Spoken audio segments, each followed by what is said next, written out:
Close your eyes for a moment and imagine a quiet Sunday morning. The sun rises slowly over the Pacific. Palm trees sway gently in the breeze. The harbor is calm. Ships rest peacefully in the water. It is December 7th, 1941.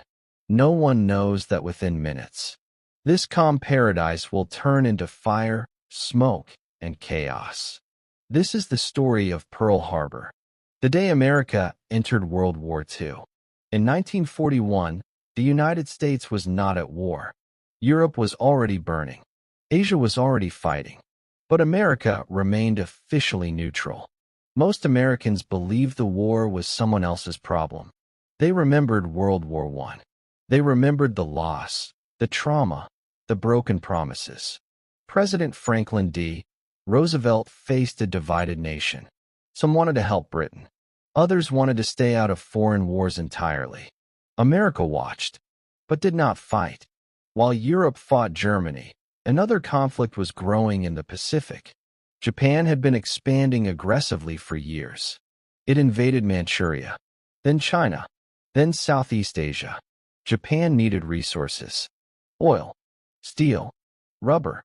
The United States responded with economic pressure, oil embargoes, trade restrictions, frozen Japanese assets.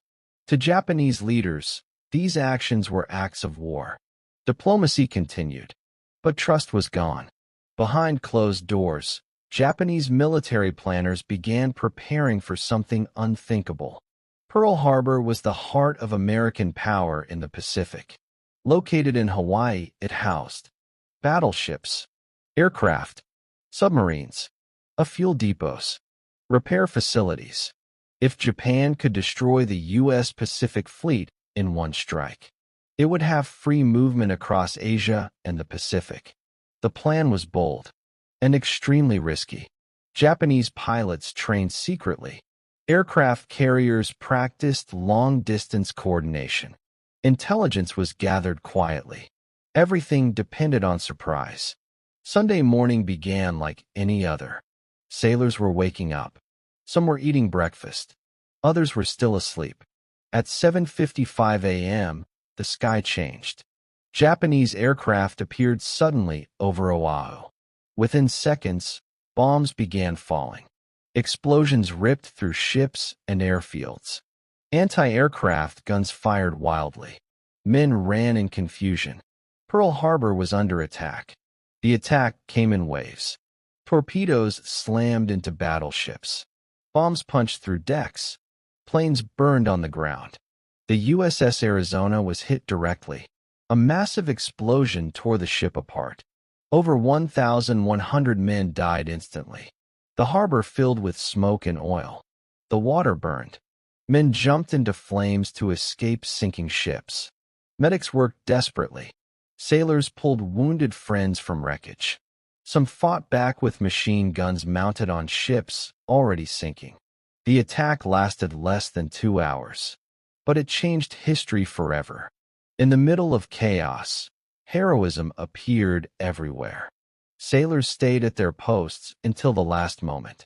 Pilots rushed to damaged aircraft and took off under fire. Medics treated wounds without cover. Some men dove repeatedly into burning water to save others. Many died trying to help their shipmates. These were not trained heroes. They were ordinary people reacting to an extraordinary moment. By 9:45 a.m., the Japanese planes were gone. What remained was devastation. 2,403 Americans killed. Over 1,000 wounded. 8 battleships damaged or sunk. Nearly 200 aircraft destroyed. Pearl Harbor was in ruins. But the U.S. Pacific Fleet was not destroyed completely. Aircraft carriers were at sea. Fuel depots remained intact. Repair crews began working immediately. The damage was severe, but not fatal. News spread rapidly. Radio broadcasts interrupted regular programming. Families gathered around radios in silence. Many couldn't believe what they were hearing. America had been attacked. On its own soil. Fear turned into anger. Anger turned into unity. Recruitment offices were flooded with volunteers. A nation that wanted peace now demanded action. On December 8, 1941, President Roosevelt addressed Congress. He called December 7th, a date which will live in infamy.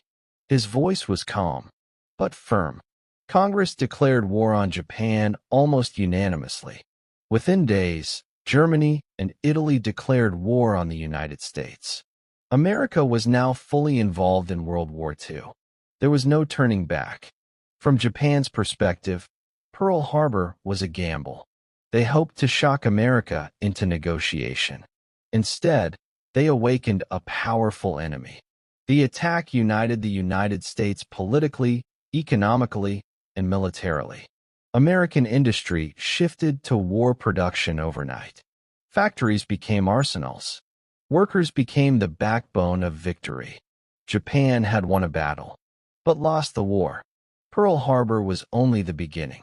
America would fight. In the Pacific, in Europe, in North Africa, in the skies, on the seas. Millions would serve. Hundreds of thousands would die. The war would reshape the world. But it all began with one morning in Hawaii. Today, the USS Arizona Memorial stands quietly above the sunken ship. Oil still rises slowly to the surface. Called the Tears of the Arizona, visitors stand in silence. They remember the men who never left their ship. Pearl Harbor is not just a military event. It is a reminder of vulnerability, of sacrifice, of unity, of resolve. It marks the moment America chose to fight, not out of ambition, but out of necessity. Pearl Harbor changed America forever. It ended isolation. It united a divided nation.